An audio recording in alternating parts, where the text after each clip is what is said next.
Welcome, everyone. We are so happy you're with us today. Joey, hi, how are you?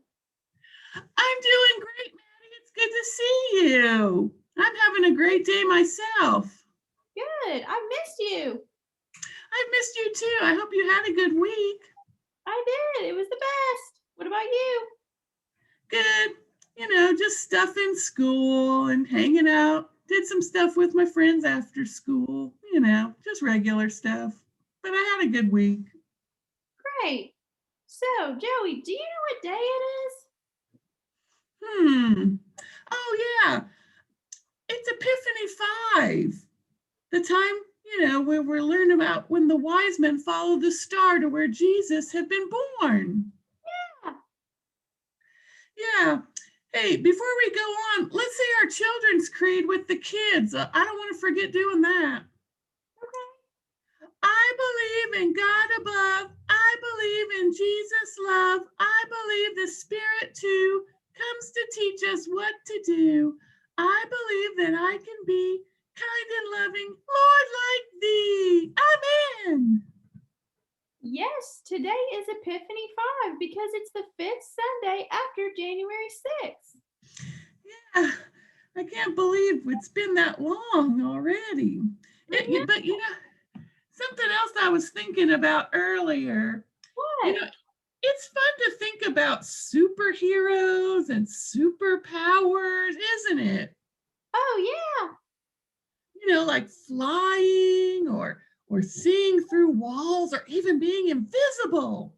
It would be so cool to be able to do something like that, something that no one else could do. And it reminded me of our story for today. I'm going to go ahead and tell everyone. Okay. When Jesus was on earth, many people thought of him as a kind of superhero.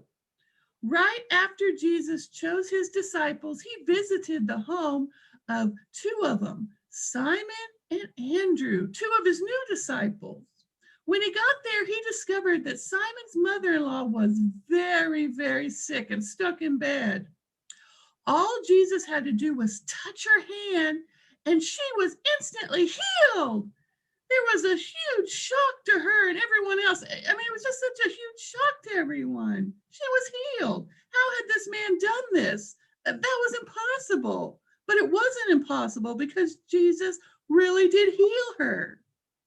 Everyone was so excited. And in the shock of it all, they ran to tell everyone they knew, especially those that were sick, like his mother-in-law had been. Everyone needed to see this man and his superpower of healing.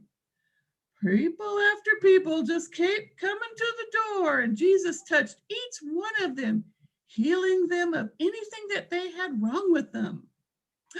But in the middle of the night, Jesus snuck out of the house and went off to pray. His disciples found him and asked him to come back because there were more people at the door asking for healing. They kept coming. But surprisingly, Jesus said no. You would think Jesus would want to help these people. How could he leave all of those other people needing help? Jesus was the one with the superpower, the only one who could heal them. How could he possibly say no? We don't expect that of Jesus. But Jesus knew that healing the sick wasn't God's plan. He had something much more important to do, and it involved an even greater superpower that would help even more people. Maddie, do you know what that superpower was? Um, Was it the greatest, most amazing, spectacular, important, exciting, and powerful superpower of all time?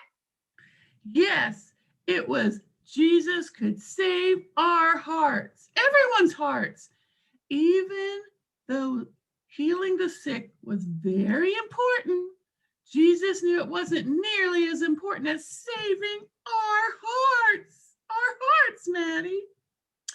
So instead of returning to the house, Jesus and his disciples left and he began traveling around and preaching to huge crowds and talking to whoever would show up, teaching them about God. Wow, I like hearing how Jesus saves our hearts. What sign of gratitude can you offer for grace in your life, you think? Well, I know I'm a little person, but one thing I can do always is pray. And That's I say my prayers all the time before I go to bed, before I eat, when I'm at church or when I'm watching church online. Praying is something I can do to show my gratitude and grace in life. that's a great idea. That's exactly what I was thinking. There's probably other things too, but that's something all of us can do to show our gratitude to Jesus. Now, next week, it'll be Epiphany 6 and the last week of Epiphany. Oh my goodness. That's right. Let's do a closing prayer. Okay. Dear God, help us to always understand how Jesus saves our hearts and let us feel gratitude for his love. Amen. Well, kids, I hope you learned a lot, and there's something you can always do to show your gratitude to Jesus. So you can do it today too. You can talk to God and Jesus through prayer. Oh,